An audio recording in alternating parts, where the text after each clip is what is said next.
Woj reporting that the Rockets are the front runners. So which team do you guys think he would be a perfect fit for? I don't think he's a perfect fit anywhere, but I think the reason that his value does jump, if you're going to go that route, Will, is because most everyone believes, and this is the hubris of sports, that the most capable hands are their own, that I can fix this. That's why every former first rounder gets chance after chance, no matter what league, no matter what team, because every coaching staff and every team looks at this. And in the NBA, the players look at it that way. And so you've got Chris Paul and LeBron James, both guys that know Melo, that have played Team USA basketball with Melo, that look and say, you know what, I know how to talk to him. I know how to get him to fit in and fit in well around here, because Team USA Melo, that Melo that we've seen on the world stage, has been a guy that fits a little more of the modern NBA. He's willing to be more of that catch and shoot guy, shot better from the perimeter in those settings with those kind of players. So I think for him, the fit should be Houston, because that's going to be the best team out of this bunch. There is no fit for Carmelo. That's the reality. Like, we'll try and sandwich him in somewhere, but Will, to use your analogy, he's a penny stock right now. And sometimes penny stocks bounce back. But a lot of times, more often than not, they don't. He's a penny stock, and you're not going to suddenly, like, sprinkle some pixie dust on him to make him realize that he's a penny stock. You don't think a ball-dominant scorer fits exactly into what Houston's model is? Not with that ego. Not with that ego. You want to tell me he's suddenly going to come in and be like, you know what, I'm going to take a reduced role here. We're suddenly going to see a changed man out of Carmelo? No. You're going to get a cancer in the locker room because he's not going to be happy with the role that he plays, and because he's not happy with the role that he plays, and he doesn't believe that he's a spot shooter, he doesn't believe he's an iso ball, only get the ball occasionally guy, as we continue to say. He doesn't believe that's his role. You suddenly think he's just going to, like, go slow dance with you and accept that role? No. You're nodding your head. Well, no, I'm shaking my head for sure. I'm not nodding my head. Not at anything he said so far in the first 30 minutes. Well, you're welcome, America. I'm here to be the voice of reason. So are you, just to be clear, are you saying Carmelo Anthony is worthless in the modern NBA? Yes. Does not have a place? Yes. Bob Ryan said if given the choice between playing with Dwight Howard or playing with 4 men, he would take 4 men. I hear you saying if given the choice of playing with Carmelo Anthony or 4 men, you'd rather play with 4 men. Yeah. Yeah. I can't dig in anymore on this. You are the voice of reason. God, I wish I'd have gotten to that take before Bob Ryan. Wait. But realistically, again, this is not about his skill set. Is his skill set fit within the NBA? Absolutely.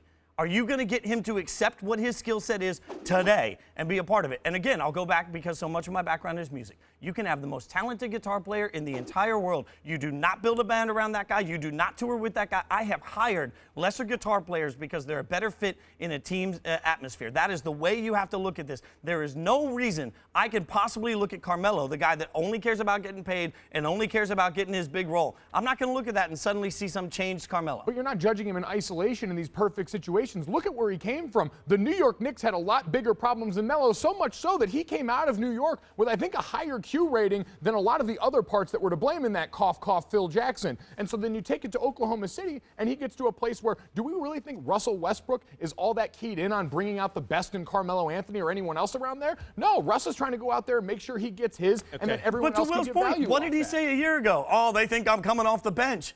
There is no moment here where you thought, you know what? Hold on now. I'm going to give you a little bit of where you're right, but a lot where you're wrong. You make people rich, you know. This kind of overreaction with your opinion, this paying attention to PR. Okay, this is rich. This is paying attention to PR like you've suggested so far through both the NFL dealing with the anthem policy and now your opinion of Carmelo, which just, oh my God, it couldn't get more extreme and in the moment, allows people, for example now, like Buffett to come in and buy at a value. No.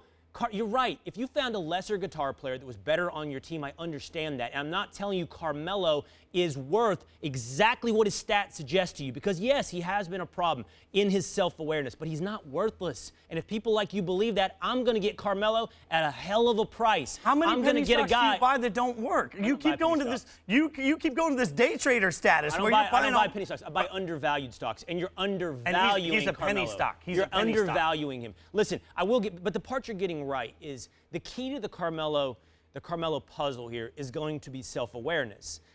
He's going to have to think differently than he did a year ago. Me come off the bench, he's going to have to understand that he comes in if it is the Houston Rockets. And we'll see, because I worry about his relationship with Mike D'Antoni, which was completely toxic when it was in New York. How is that all of a sudden going to be on the right foot? And he's going to go in there and go, you know what? I'll try to be a stretch 4 again like I was in Oklahoma City. I'll come off the bench. You Can I and throw some bait in there? Oh, yeah. Chum the water a little bit, Tony. Chum the and I water a agree. little bit. You and I agree on so much of what we're saying. I don't give him the benefit of the doubt that he will change as a person. Yeah, we just disagree because you That's buy where him we at disagree. no Go ahead. price. I'm You'd buy him. There's no price which you'd buy. There is a price I'd buy. Your style of thinking is exactly how Boogie Cousins happens. It's exactly how a great team like the Warriors looks at a player like Boogie Cousins and says, oh, y'all don't want him? Sure Exactly. thing. And you know now what? I wouldn't be everyone's surprised if the angry. Warriors were like, Carmelo?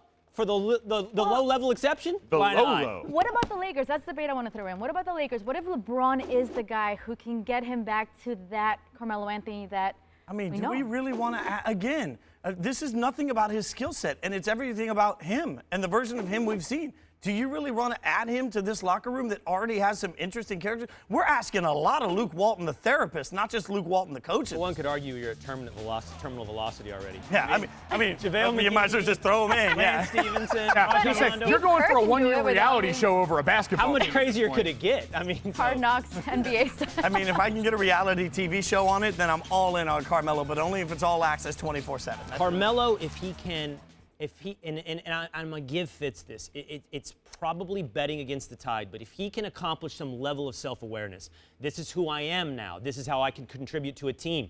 This is my skill set. He could be extremely valuable to a team like Houston.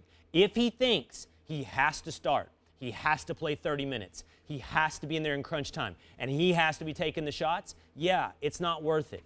But I think I'd still take a flyer on Carmelo. And you'd be willing to risk that even in the playoffs when he thinks he should have the ball in his hands after Risking a a year? little money, and if it doesn't work out, he plays 3 minutes like he did with Oklahoma City.